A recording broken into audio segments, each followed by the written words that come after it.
العلي العظيم رب اشرح لي صدري ويسر لي أمري واحلل عقدة من لساني يفقهوا قولي. أعوذ بالله السميع العليم من الشيطان اللعين الرجيم. بسم الله الرحمن الرحيم. الحمد لله الذي لا يبلغ مدحته القائلون ولا يحصي نعماءه العادون ولا يودي حقه المجتهدون الذي ليس لصفته حد محدود ولا نعت موجود ولا أجل ممدود. فطر الخلائق بقدرته ونشر الرياح برحمته. الصلاة والسلام على النبي الأمي المكي المدني الملقب بطه والياسين العبد المؤيد والرسول المسدد المصطفى الأمجد المحمود الأحمد أبي القاسم محمد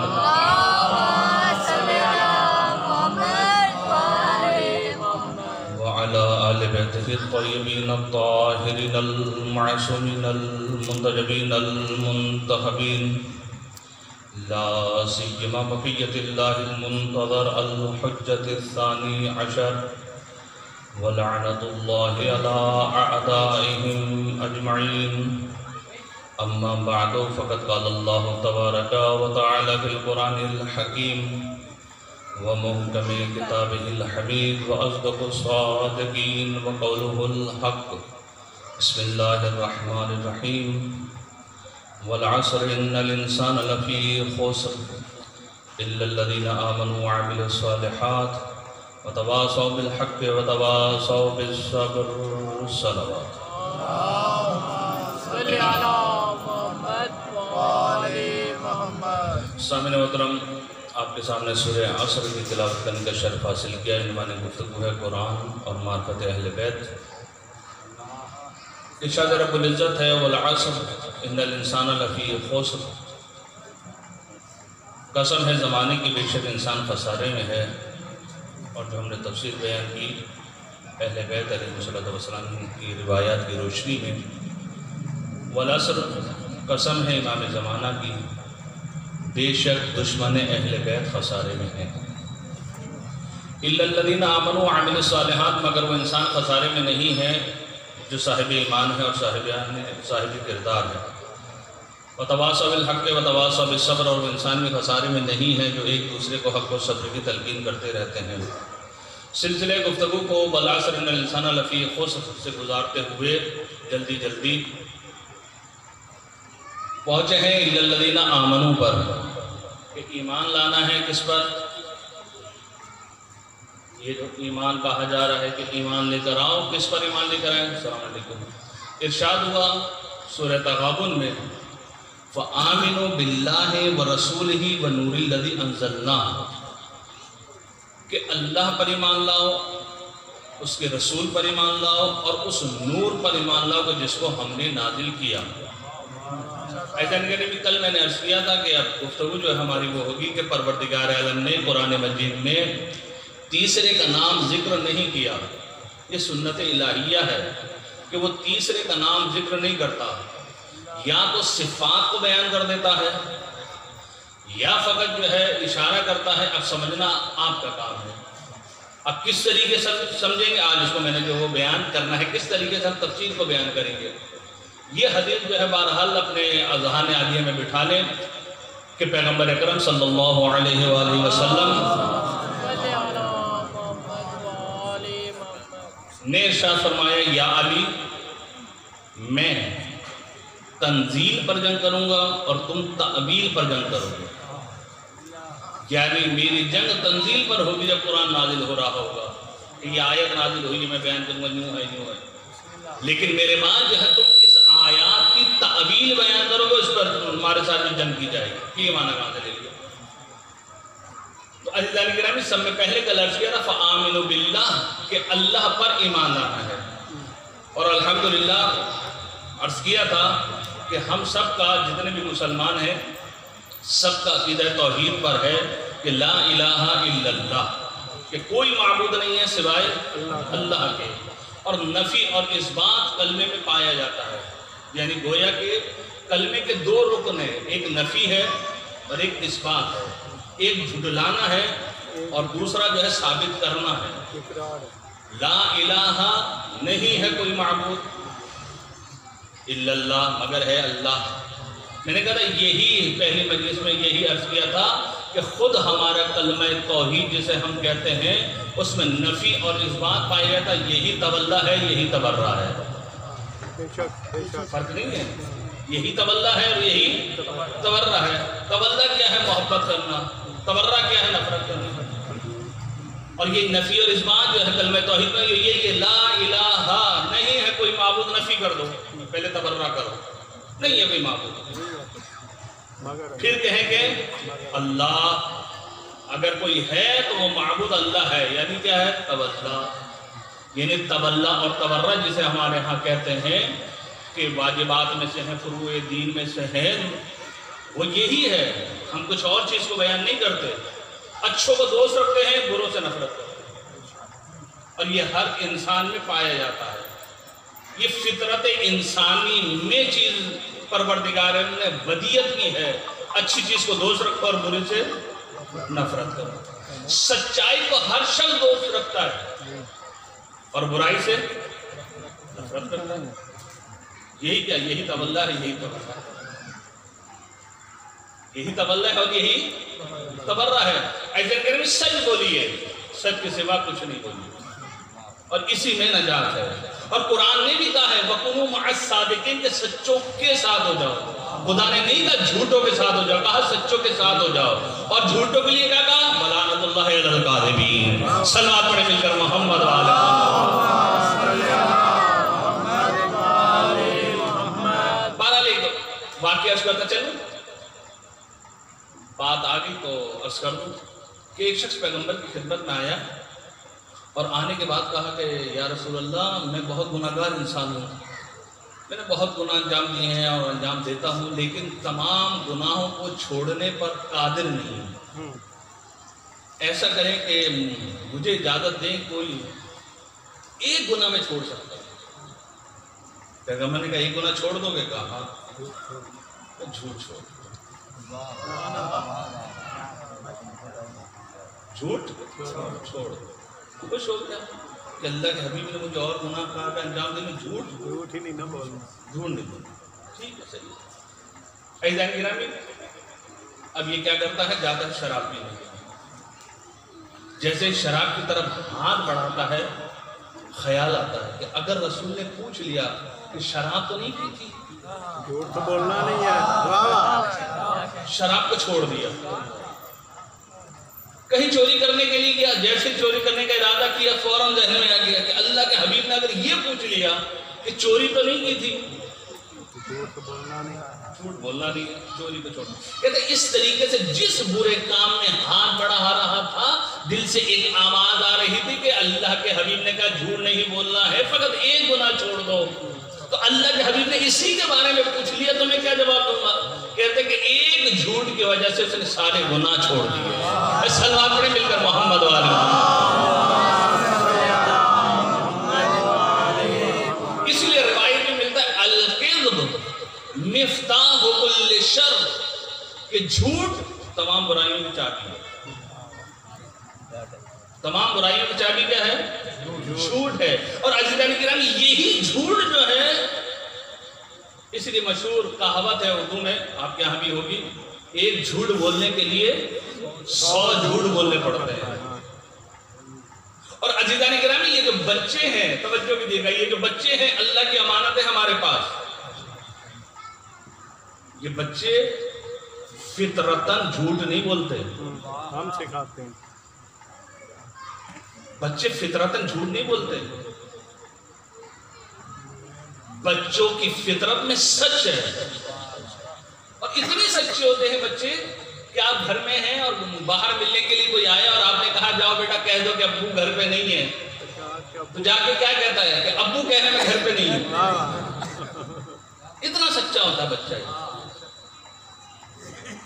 یہ بچوں کی فطرت میں جھوٹ نہیں ہے انسان گرامی، توجہ کیجیے گا. بچوں کی فطرت پاک و پاکیزہ ہے. یہ جھوٹ بولنا کہاں سے سیکھتے ہیں؟ ہم سکھاتے ہیں. بچہ نہیں سو رہا، ماں تھپکیاں دے رہی ہے، سو بیٹا سو سو سو، نہیں سو رہے چڑیل آ جائے گی، سو جاؤ.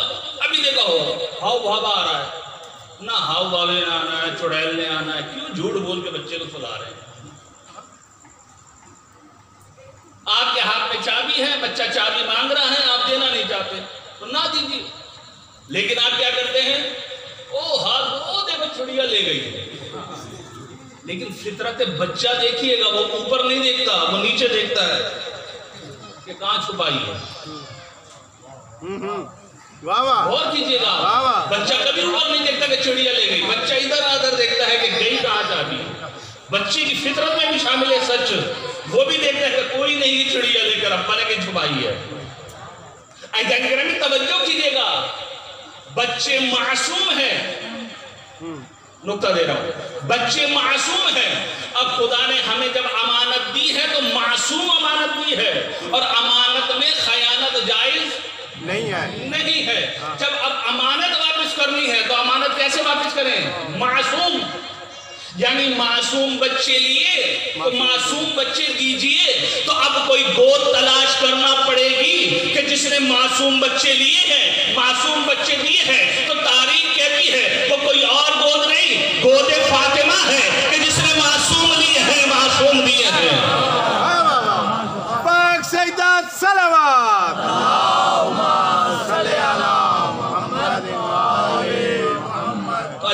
بات واضح ہو رہی ہے انشاءاللہ.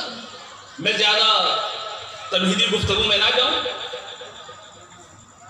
ایمان لانا ہے اللہ پر، ایمان اللہ پر لانا، رسول پر لانا ہے، اور اس نور پر ایمان لانا ہے کہ جس کو ہم نے نازل کیا. عزیزان گرامی، قرآن میں بہت ساری آیات ہیں جس کے معنی کو ظاہری اگر معنی دیکھیں تو بات واضح نہیں ہوتی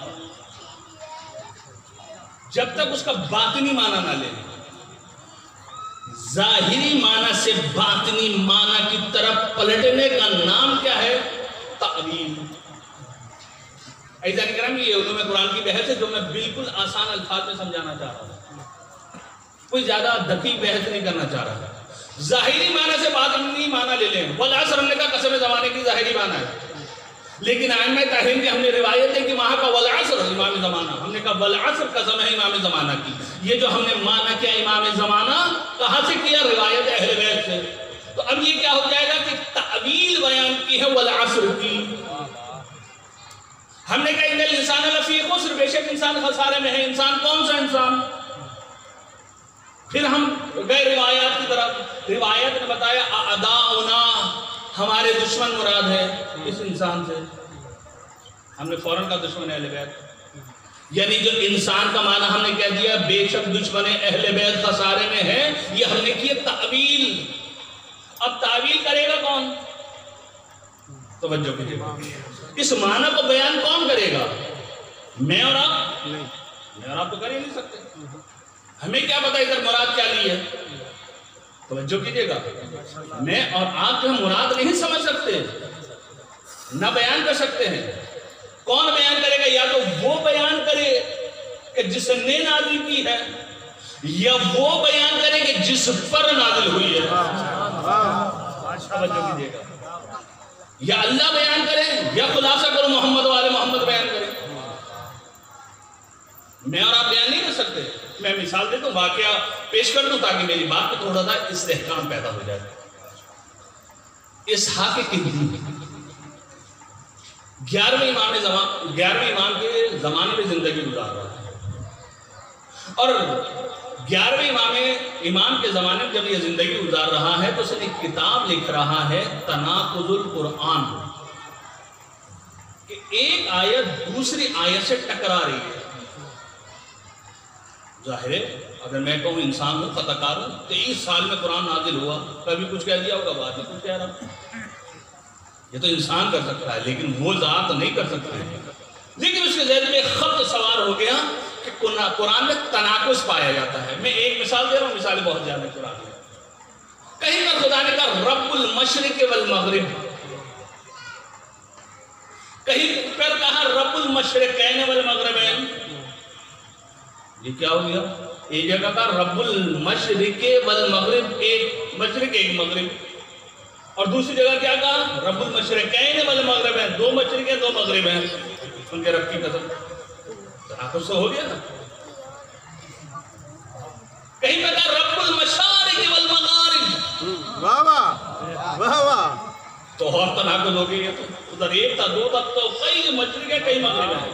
ایسا کریں اس کو بھی اگر حل کیا ہے تو اہل بیت علیہ السلام نے حل کیا. صلوات پڑھیں مل کر محمد والے.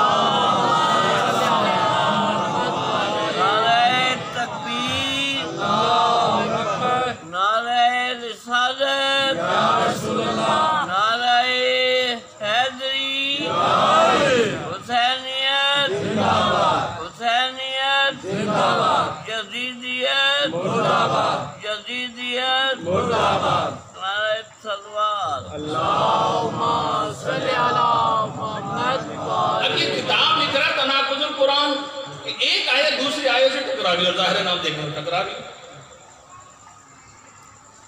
اب یہ کتاب لکھ رہا ہے عزیزان گرامی، لیکن اس کتاب کی اور اس اسلام کی اگر محافظت کی ہے تو اہل بیت. کسی میں جو ہے جرت جو ہے وہ نہیں ہوئی،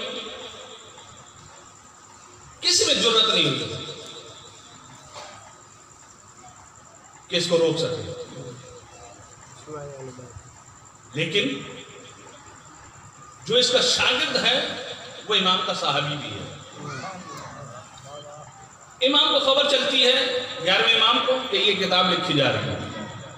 امام نے اپنے صحابی سے کہا کہ سنا ہے کہ تمہارا استاد کتاب لکھ رہا ہے تناقض القرآن. جی، سمجھاتے کیوں نہیں ہو؟ قبلہ میں کیا سمجھاؤں، وہ میرا استاد ہے، مجھ سے زیادہ جانتا ہے. امام نے کہا منع کرو. مولا میں منع نہیں کر سکتا استاد. تو اچھا منع نہیں کر سکتے تو سوال تو کر سکتے ہو. کہا ہاں یہ میرا حق ہے، میں شاگرد ہوں اور شاگردوں کا حق ہوتا ہے کہ استاد سے سوال کریں. امام نے کہا ٹھیک ہے، سوال میں بتا رہا ہوں، جا کے کر دینا. واہ واہ، سوال ہم بتائیں گے کہ کیا کرنا ہے، اب وہ جواب دے گا، پتہ چل جائے گا. کہا مولا کیا کہوں جا کے؟ کہنا جا کر یہ کہنا یہ جو تم قرآن کی اس آیت کا اس آیت سے جو ٹکراؤ ثابت کر رہے ہو کہ یہاں پر کچھ کہا ہے یہاں پر کچھ کہا ہے، ادھر یہ معنی ہے تو ادھر یہ معنی ہے، آپس میں ٹکرا رہے ہیں، یہ جو ٹکراؤ آیات میں پایا جا رہا ہے یہ آپ کے ذہن کی ایجاد کردہ ہے یا جس نے کتاب نازل کی ہے اس نے کہا ٹکراؤ ہے؟ دقیق سوال ہے.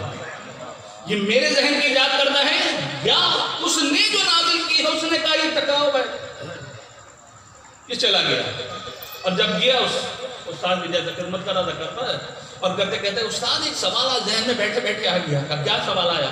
کہ سوال یہ آیا یہ جو آپ تناقض ثابت کر رہے ہیں کہ ایک آیت دوسری آیت سے ٹکرا رہی ہے، یہ آپ کے ذہن کی ایجاد کردہ ہے یا اس خالق نے کہا ہے ٹکرا رہی ہے؟ استاد نے فوراً کہا کہ یہ بتاؤ کہ سوال آیا کہاں سے ہے؟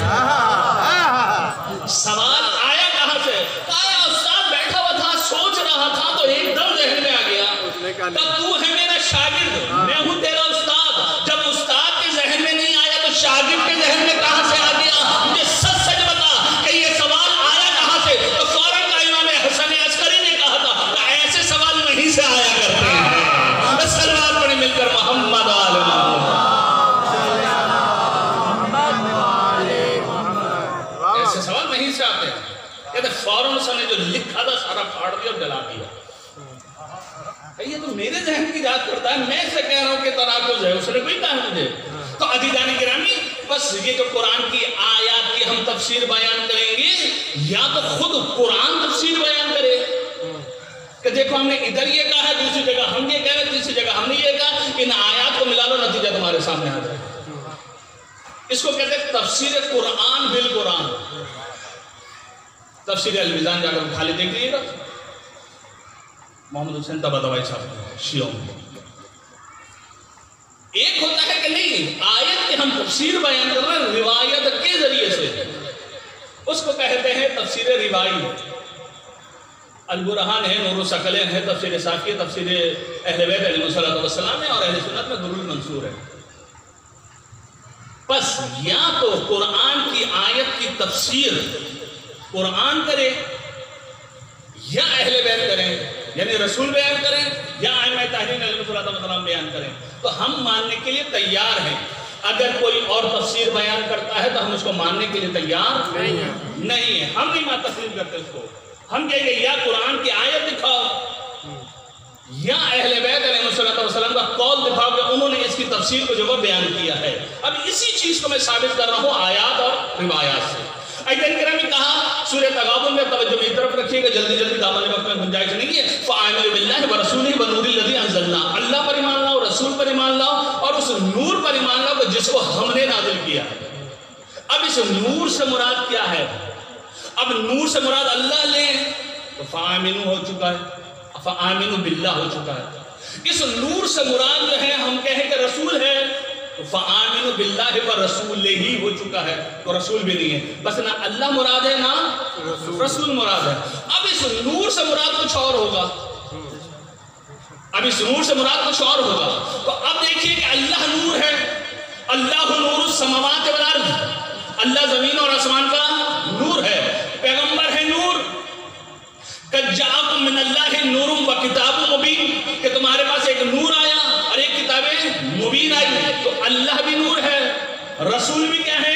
نور، اہل بیت بھی نور ہیں۔ سورہ نور نے آواز دی کہ نور علی نور، کہ ایک نور کے اوپر دوسرا نور ہے۔ توجہ کیجئے گا، فآمنوا باللہ ورسولہ والنور الذی انزلنا، اللہ پر ایمان لاؤ، رسول پر ایمان لاؤ، اور اس نور پر ایمان لاؤ جس کو ہم نے نازل کیا۔ اس نور سے مراد کیا ہے؟ کہ نور علی نور، کہ ایک نور کے اوپر دوسرا نور ہے۔ کہ ایک نور کے اوپر دوسرا نور ہے، یہ کہاں ہے؟ کہ اب تاریخ کا مطالعہ کرو، تاریخ بتائے گی کہ ایک نور کے اوپر دوسرا نور کہاں ہے۔ کہ خانہ کعبہ کے باہر آ جانا، مصطفیٰ کے ہاتھوں پر مرتضیٰ آ جائے تو نور علی نور کی تفسیر موجود ہے۔ اگر پھر بھی کسی کو یقین نہ آئے تو مدینہ کی گلیوں میں دیکھ لینا، رسول کے شانوں پر حسنین ہو تو نور علی نور کی تفسیر موجود ہے۔ اگر پھر بھی کسی کو یقین نہ آئے تو خانہ کعبہ کے اندر دیکھ لینا، بتوں کو توڑنے کے لیے رسول کے شانوں پر علی بلند ہو تو نور علی نور کی تفسیر موجود ہے۔ اگر پھر بھی کسی کو یقین نہ آئے تو حالت سجدے میں دیکھ لینا، رسول کی پشت پر حسین ہو۔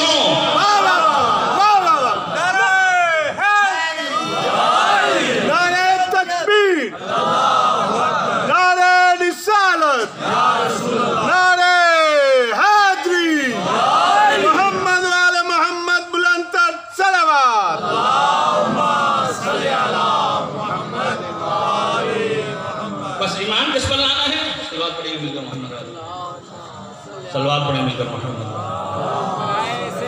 سلامتی علماء حقہ بلند تر ہدیہ صلوات۔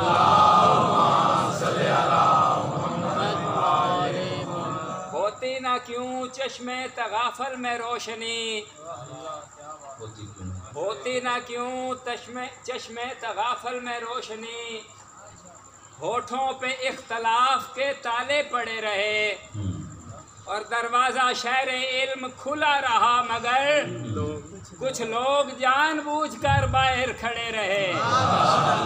بارگاہ پنجتن پاک، 12 امام، 14 معصومین علیہ السلام، بلند تر ہدیہ صلوات۔ اللہم صلی علی محمد وآل محمد۔ یہاں باہر کھڑے رہے، جنت میں بھی باہر کھڑے رہیں گے، جنت میں نہیں جائیں گے۔ صلوات پڑھیں مل کر محمد وآل محمد۔ نور علی نور، فآمنوا باللہ ورسولہ والنور الذی انزلنا، اللہ پر ایمان لاؤ، رسول پر ایمان لاؤ، اور نور پر ایمان لاؤ جس کو ہم نے نازل کیا۔ کون ہے؟ سورہ نور نے واضح، نور علی نور، کہ ایک نور کے اوپر دوسرا نور ہے، تو اللہ بھی نور ہے، رسول بھی نور ہے، اہل بیت بھی نور ہے۔ توجہ کیجئے گا، پھر میں مثال دے رہا ہوں۔ قرآن کریم میں اللہ نور ہے، کسی کو شک شبہ نہیں ہے، رسول بھی نور ہے۔ صحیح مسلم میں لکھا ہوا ہے، رسول کی ایک زوجہ فرماتی ہے کہ سنایا آپ کا واقعہ ہے، میری سوئی دن میں کھو جاتی تھی، رات میں رسول آیا کرتے تھے، ان کے چہرے مبارک سے اتنا نور نکلا کرتا تھا کہ جو سوئی دن میں کھو جاتی تھی وہ رات میں مل جاتی تھی۔ تو رسول بھی نور ہے۔ اب رسول کی زوجہ کہہ رہی ہیں قرآن بھی کہہ رہا ہے، اطمینان ہے کہ رسول نور ہے. عزیزان گرامی نور ہے، نور علی نور، کہ ایک نور کے اوپر دوسرا نور ہے. کہاں ہے ایک نور کے اوپر دوسرا نور؟ ہم نے کہا تاریخ میں جا کر دیکھو. اگر پھر بھی کسی کو یقین نہ ہے تو شب ہجرت رسول کے بستر پہ دیکھو. شب ہجرت رسول کے بستر پہ دیکھو. اب رسول کے بستر پہ سوئے کون؟ رسول کے بستر پہ سوئے کون؟ دیکھیے کہ رسول کے بستر پہ وہ سوئے کہ جس کے چہرے سے اتنا ہی نور نکلتا ہو جتنا رسول کے چہرے سے نکلتا ہے. کیوں؟ اس لیے کہ 80 ننگی تلواریں لیے ہوئے 80 افراد خون کے پیاسے کھڑے تھے کہ رسول نکلے ہم ان کو قتل کر دیں. 80 تلواریں ہیں جانے گرامی، یہ تاریخ ہے. 80 قبیلے کے 80 افراد ہیں. ایک قبیلہ نہیں آیا تھا کہ ایک چلا گیا تو ابو طالب سے نمٹے گا کون؟ 80 جاؤ، ابو طالب آپ کس کس سے نمٹے گا؟ اس لیے 80 افراد آئے ننگی تلواریں لے کر. اب اگر رسول نکل جاتے ہیں اور بے نور سو جاتا ہے، یا علی تھوڑا سا جاگ جائیے گا. اگر رسول چلے جاتے ہیں اور کوئی بے نور سو جاتا ہے تو پتہ چل جائے گا کہ رسول جا رہے ہیں. اب جانے والا چلا جائے، سونے والا سوتا رہے اور کفار کو پتہ نہ چلے کہ کون سو رہا ہے. اب توجہ کیجئے گا عزیزان گرامی، رسول نے کیا کیا؟ علی کو سلا دیا کہ یا علی سو جاؤ، کہ میرے سونے سے آپ کی جان بچ جائے گی. کہاں بچ جائے گی؟ علی کو سلا دیا. اب رسول نے کیا کیا؟ رسول نے اٹھائی مٹی. رسول نے اٹھائی مٹی اور مٹی پہ دم کیا. وَجَعَلْنَا مِن بَيْنَ أَيْدِيهِمْ سَدًّا وَمِن خَلْفِهِمْ سَدًّا فَأَغْشَيْنَاهُمْ فَهُمْ لَا يُبْصِرُونَ. اس آیت کو، سورہ یاسین کی آیت کو دم کیا. یہ اپنے گھروں میں لگا لیے گا، چوری ووری نہیں ہوگی انشاءاللہ. وَجَعَلْنَا مِن بَيْنَ أَيْدِيهِمْ سَدًّا وَمِن خَلْفِهِمْ سَدًّا فَأَغْشَيْنَاهُمْ فَهُمْ لَا يُبْصِرُونَ. اپنے گھروں میں لٹکائیے، چوری وغیرہ نہیں ہوگی. عزیزان گرامی، اس آیت کو مٹی پہ کیا دم، اور دم کرنے کے بعد کہا کہ ہوا میں منتشر کیا. جیسے ہی ہوا میں منتشر کیا رسول چلے گئے، پتہ نہیں چلا. اب مجھے کہنے کا یہاں پر حق ہے، رسول نے 2 چیزوں سے مدد لی ہے. ایک ہی وقت میں 2 چیزوں سے مدد لی ہے. تراب سے بھی مدد لی، ابو تراب سے بھی مدد لی. سلوات پڑھے نا مل کر محمد والے محمد.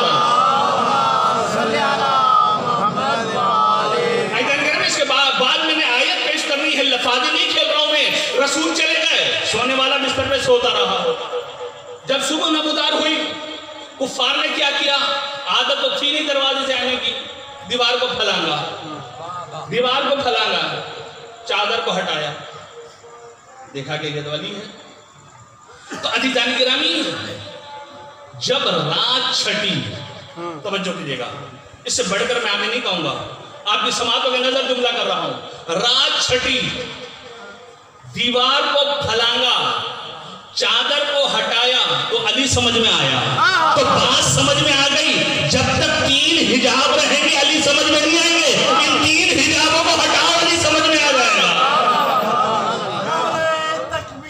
اللہ اکبر. نعرہ رسالہ یا رسول اللہ. نعرہ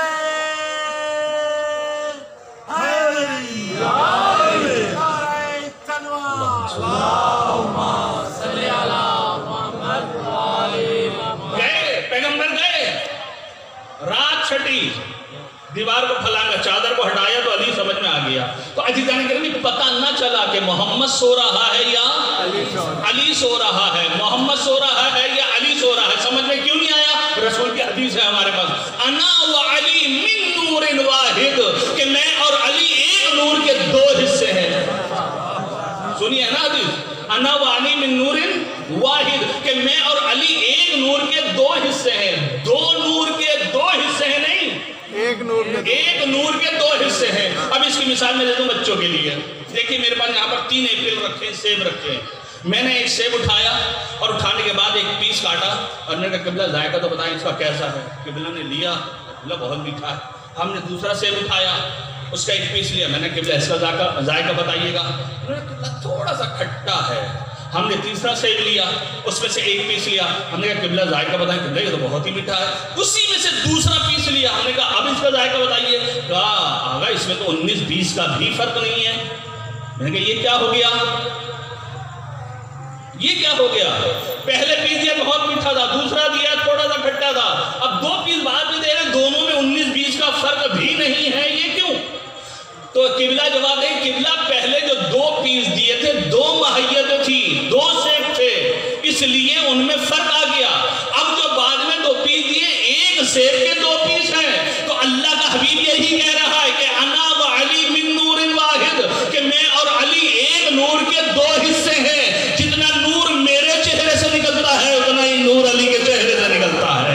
بس صلوات پڑھیں مل کر محمد و آل محمد۔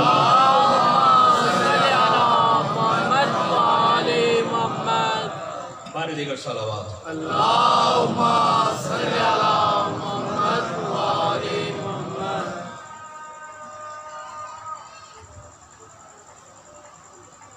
بارے دیگر صلوات اللہم صلی علی عزیزان گرامی، اب اپنی محبت جو آپ کو علی سے ہے اس کا اندازہ بھی کر لیں، اور روایت میں ہے، توجہ کیجئے گا، خلق اللہ من نور وجہ علی ابن ابی طالب 70,000 ملکن، اللہ تعالیٰ نے علی کے چہرے سے جو نور نکلتا ہے اس سے 70,000 ملائکہ کو خلق کیا۔ اللہ اکبر۔ علی کے چہرے سے جو نور نکلتا ہے اس سے 70,000 ملائکہ کو خلق کیا۔ یہ ملائکہ کرتے کیا ہیں؟ یستغفرون لہو ولمحبیہ الی یوم القیامہ۔ یہ 70,000 ملائکہ علی اور علی کے محبوں کے لیے قیامت تک استغفار کرتے ہیں اور کرتے رہیں گے۔ بلند صلوات۔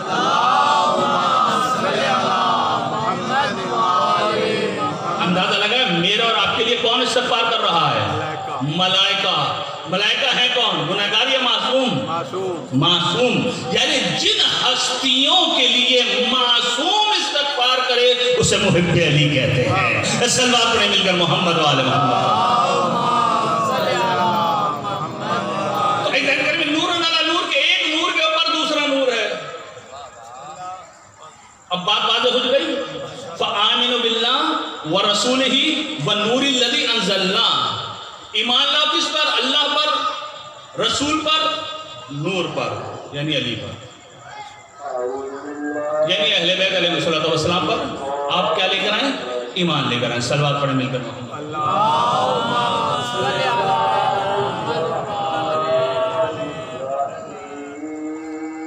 اذان کے احترام میں انشاءاللہ۔ السلام علیکم یا سیدی یا رسول اللہ وعلى آلك وأصحابك يا حبيب الله السلام عليك يا جد الحسن والحسين وعلى آلك وأصحابك يا نبي الله السلام عليك يا خاتم النبيين وعلى آلك وأصحابك يا نور من نور الله